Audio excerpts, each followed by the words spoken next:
Thank you. I'd like to just thank David for putting this session together. It's not easy, but we very much appreciate it.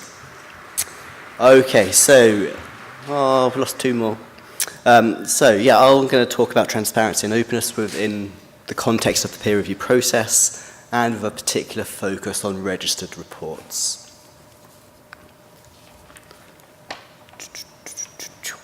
Right, so how do we make transparency a reality in the peer review process? How can we address issues associated with the bias towards publishing positive results? So I'll describe what we've done in terms of the peer review process and the introduction of registered reports. I'll also touch upon the publication of decision letters and author responses as a way of increasing transparency. So peer review is often being criticised for being opaque. Anonymous peer review, unfortunately, can make it really easy for a single negative reviewer to block or delay publication. Peer review isn't just opaque, or at least anonymous peer review isn't just opaque. As Richard Smith articulates, it can also be ineffective, a lottery, slow, and so on. However, pre-publication peer review, it remains central to scholarly publication. Done well, it can really help to improve papers before publication. And it provides some assurance that the data support the conclusions and so on. But there's probably room for improvement, there's probably room for greater transparency. So I think people like Embo Press, BMJ Open, and others are leading the way in that area. So just briefly, a brief description of our approach to peer review, and then I'll describe how the registered reports approach differs. So what we're best known for is that the reviewers actually engage in discussions openly with one another to reach consensus. Before we get to that point, when we commit to reviewing a paper, the reviewing editor would usually provide one of the peer reviews. I just want to stress each review is submitted independently before the reviewers actually discuss their comments and try to reach a decision that they can all agree upon. The reviewing editor would then draft a single decision letter, a single set of the essential revisions, rather than sending 2 or 3 separate peer reviews, because they may well contain redundancy or contradictory suggestions. The reviewers can remain anonymous, but we do encourage them to reveal their names to the authors. Because the reviewing editor is usually served as one of the reviewers, and the reviewers have discussed their comments and agreed upon the essential revisions, it means that most papers that are accepted after one round of revision without re-review. So what we've tried to do is create a process that's fair and efficient with a certain amount of transparency. So then, the review process for the reproducibility project in cancer biology. So it has the same review process at its core, but with some twists and with greater transparency. So the registered reports approach that emerged in 2014, I think. It's really designed to emphasize the importance of the research question and the methodology, rather than the significance of the results.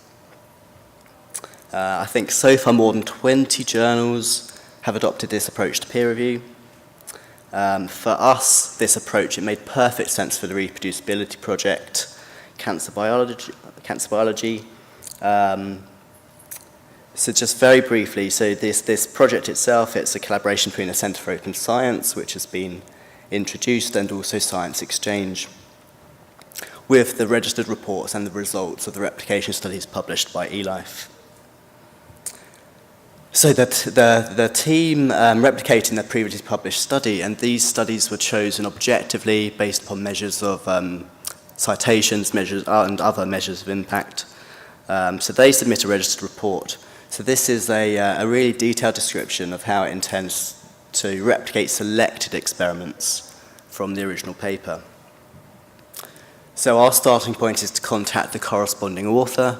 So they should already actually have been engaged with the authors of the study being replicated sort of in advance. But our starting point is to contact that person and to ask for their suggestions in terms of reviewers to either include or, most importantly, exclude, because the new lab attempting to replicate the results may not necessarily know if there are particular animosity that we need to be aware of.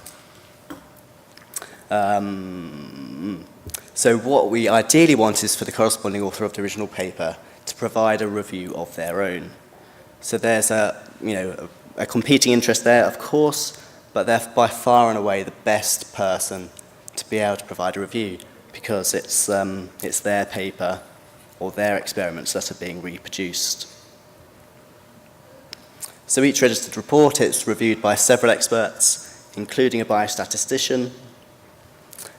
Once the reviews have been received independently, there is a discussion between the reviewers, although we don't include the author of the original paper, because we could imagine situations in which that could be awkward. But of course, the reviewing editor can consult that person on specific points as needed. So obviously the registered report can be rejected, or if it's been revised to the satisfaction of the editors, it's published. And importantly, once that's published, that's a commitment by the journal to publish the results, or in our case, it's a commitment to publish the replication study, so long as the protocols described in the registered report have been followed. So then the replication team undertakes the experiments. The replication study is sent to the same reviewers as far as possible as the registered report, so it's almost in effect like providing a re-review. So at this point we want to be satisfied that the experiments were carried out in accordance with the protocols described in the registered report. And it doesn't matter if the results are positive, negative, or somewhere in the middle.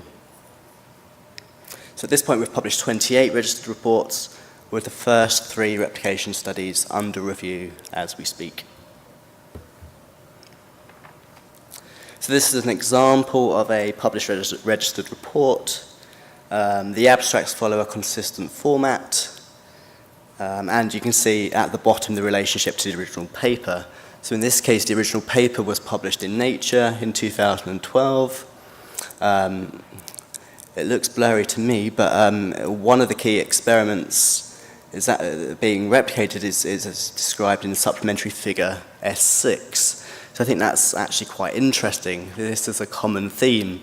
Quite a lot of the key experiments are tucked away in supplementary information.